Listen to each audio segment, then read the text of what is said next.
Hi folks, how's it going? Well, this is going to be a slightly different video to my normal in-van stuff.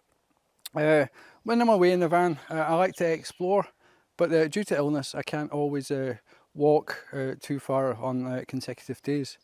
So because of that, I picked up a bike and I've been using this for a wee while now. What it is a Specialized Hard Rock 2012 model. You see it's got the 26-inch wheels, and it's got spring forks. So this is a 24 speed as far as I remember. It's 8 on that side and the 3 on the front derailleur. This had been actually working out fairly well, and then this happened. I made a deal with Specialized whereby I sent them money and they sent me a bike. I know that's quite unusual in YouTube world, but yeah, I actually bought this. It's a Specialized Turbo Tero, so it's an e-bike, as in electric, so it's a lot easier going when you want to go slightly a bit further. So I put it in a stand so I can have a bit closer look at it. So to turn it on, simply just this button here, and the controls are all on this part here. So we do up on the button, puts up the mode.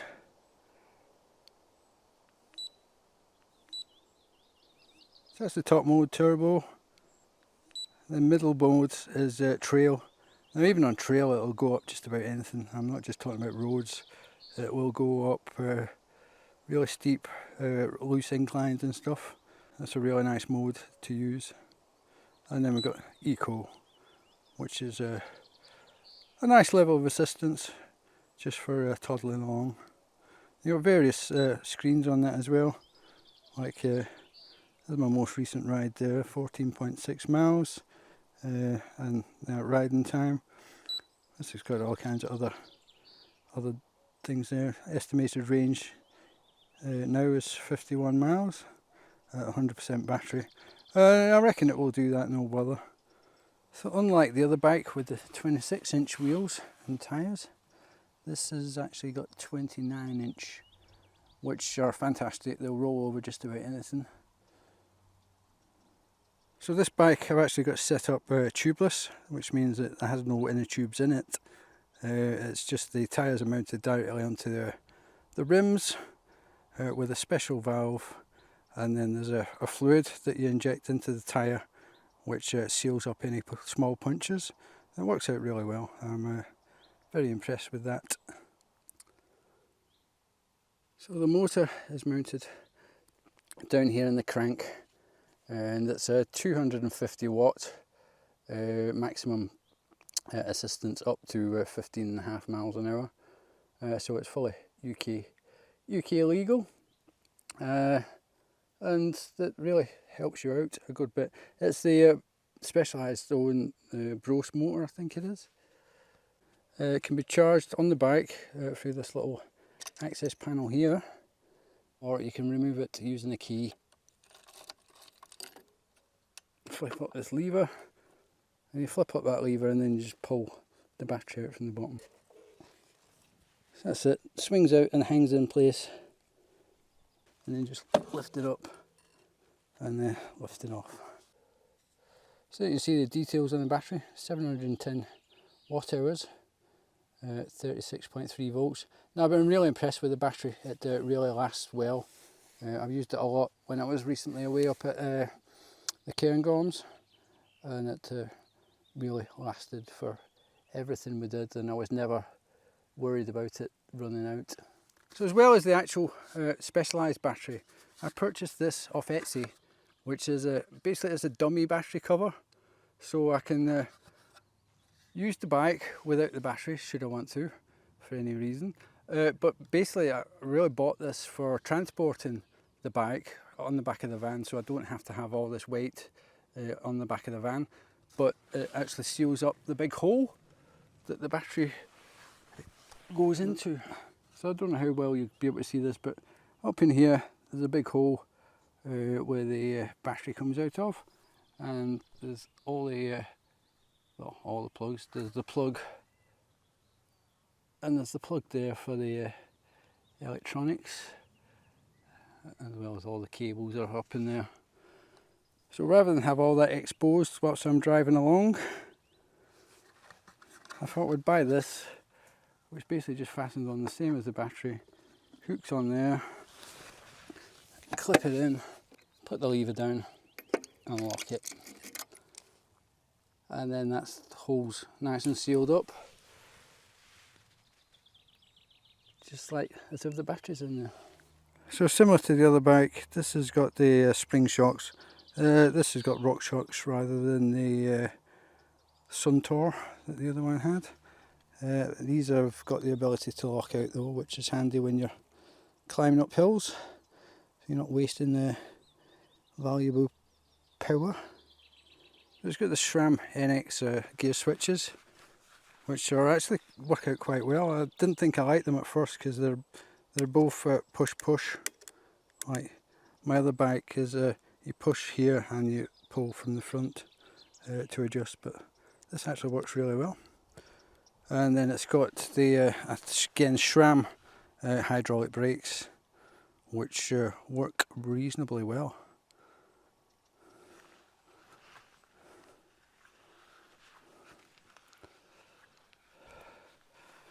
I like to always carry an extra tube just on one of these granite straps.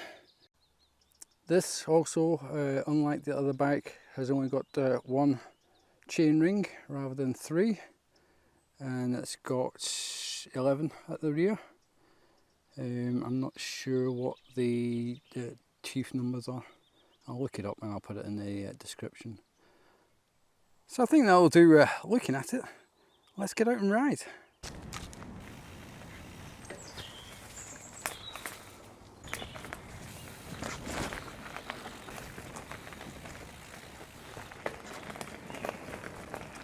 Eglinton Castle Country Park for anyone who's interested.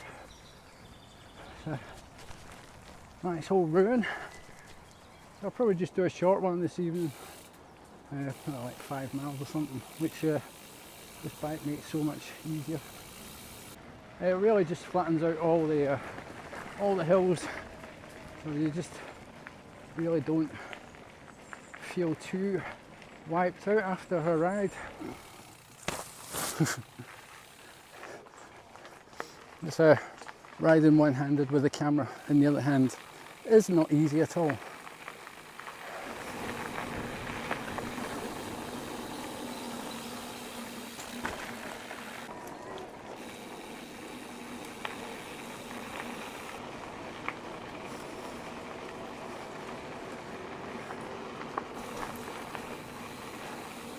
So that's me going up a fairly steep hill.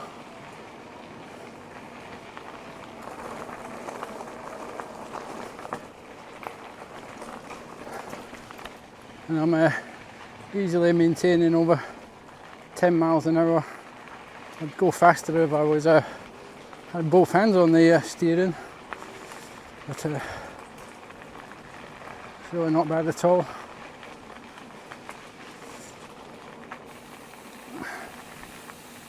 So some facts I never mentioned before is the weight of the bike is around about 25 kilos. And that's not too much heavier than my other one. My other one's about 16 kilos, so I don't really notice the difference. With the gearing and the weight of the bike, it's not a huge inconvenience to cycle it without power on, so that's another reason you don't get too worried about the battery. There's someone just passing someone there, not used to speaking on camera while it's passing people. But yeah, it's not too hard going without the motor on. I've got the motor on now. I'm running on trail. I'd normally run in eco, but just because of the fact I'm only one-handed, I'll just keep it on trail because it's just a little bit easier. But yeah, beautiful night for it.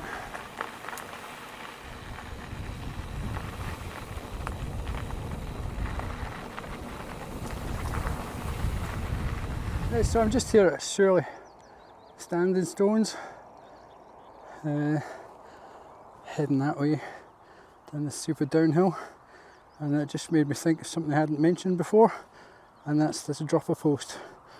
So if I press this button on the handlebars and push the seat down, it should drop the seat and hold it down for me. So I just do this, push that down, and with the seat being down, it enables me to get my arse back further over the back wheel to reduce the weight on the front. So basically you're putting all your weight over the back wheel to enable you to be more stable going downhill, so you're not likely to go over the handlebars. I don't really need it for going down here, but it's a feature that certainly played its part in some places up north. And then once you're at the bottom, just press the button and it comes back up. So that's a Trans-X, I think, dropper post. It came with the bike anyway.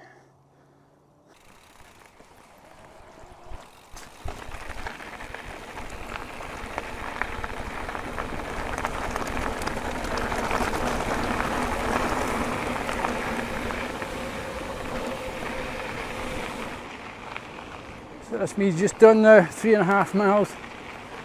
My legs haven't even warmed up yet. So that's how easy it is.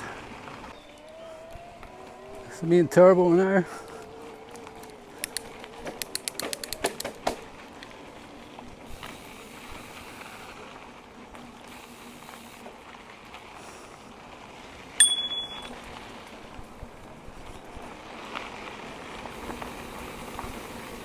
Thank you.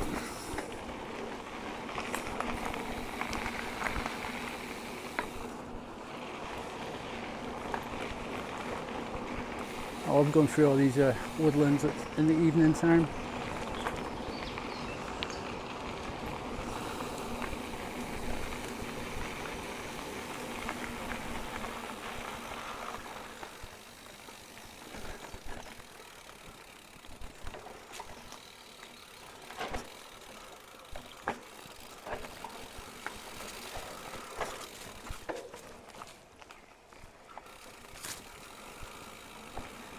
This bridge is just too narrow.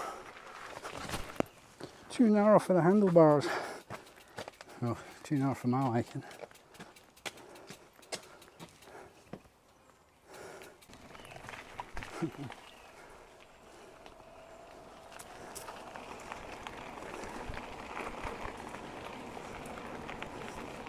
So that was a really nice way to spend the evening. Wasn't too strenuous, especially with given the heat as well. It's been warm today. It's like 27 degrees, and I didn't get really too tired out at all. So you may wonder how I charge the bike battery when I'm in the van, and it's really quite simple. When it's sunny, I've got 400 watts of solar on the roof, so I'll just plug straight into the inverter. I've got a 1000 watt pure sine wave inverter, so I just plug straight into that. However, if it's night time or just not sunny, I'll charge it using the EcoFlow River 2 Pro, which is another thing I actually bought. I didn't get it given me for free. It works really well. I'll do an in-depth review on that in a future video. Well, as you can see there, it's charging at about 194 watts. Now, if the e-bike battery is flat, I'll tend to get one charge out of the EcoFlow. So basically, it allows me to store the solar energy through the day, and then when I get back from a ride at night time, I can just plug in my bike into the EcoFlow, and that will charge it full up, and then I can charge the EcoFlow the next day using the solar whilst I'm possibly out riding again. So it works out really well for that. But I wouldn't expect more than one charge from the EcoFlow, because it ain't happening. The bike battery itself has a charge indicator lights on it. So you can see the fourth light is flashing and that means it's nearly charged. But on that ride we didn't actually use a lot of power. I think it went down to about 92%. So yeah, it'll be charged again, full up soon. So another thing that's really good about the bike is it can connect via Bluetooth to the mission control app on your phone, and from there you've got all kinds of things you can do, like tune it. You can change the settings. Basically you can make the levels of assistance infinitely adjustable, plus all kinds of other stuff. I'm not going to go into it too much. I'm just going to show you this one feature that I really like about the bike. So this feature I really like because it enables you to lock the bike, so lock the motor so no one can use it. Even if they basically replace all the electronics, the motor will still be locked. So you can also enable an alarm. So you click lock on that and that will say it's locked. So you can either unlock it using your phone, or you can unlock it by putting in a code from here. It's like a 4-digit code. So I really like that feature. The only downside is you've got to activate it from the app every time. I would really like it if you could do it just from the bike, and it would be ideal if it automatically came on every time the bike was shut off, but it doesn't. So and to unlock that, just click unlock, and that's it, ready to use again. So I really like that feature. Plus the app itself is quite intuitive with all the tuning and stuff you can do, changing the levels of assistance, and it will also record your rides, but I found it to be a bit flaky. It kind of shuts off. But that's the ride we just did at the top, 6.6 miles. Yes, that's it. And it will give you all the information about your ride, including the levels of assistance used and stuff like that, which is quite cool. But I said I found it to be just a bit flaky, like it'll cut off for no reason. So I hope the video has been at least a little bit entertaining. Feel free to give me a thumbs up, comment, and subscribe if you're not already subscribed. Well, that's it. Thanks for watching. Bye for now.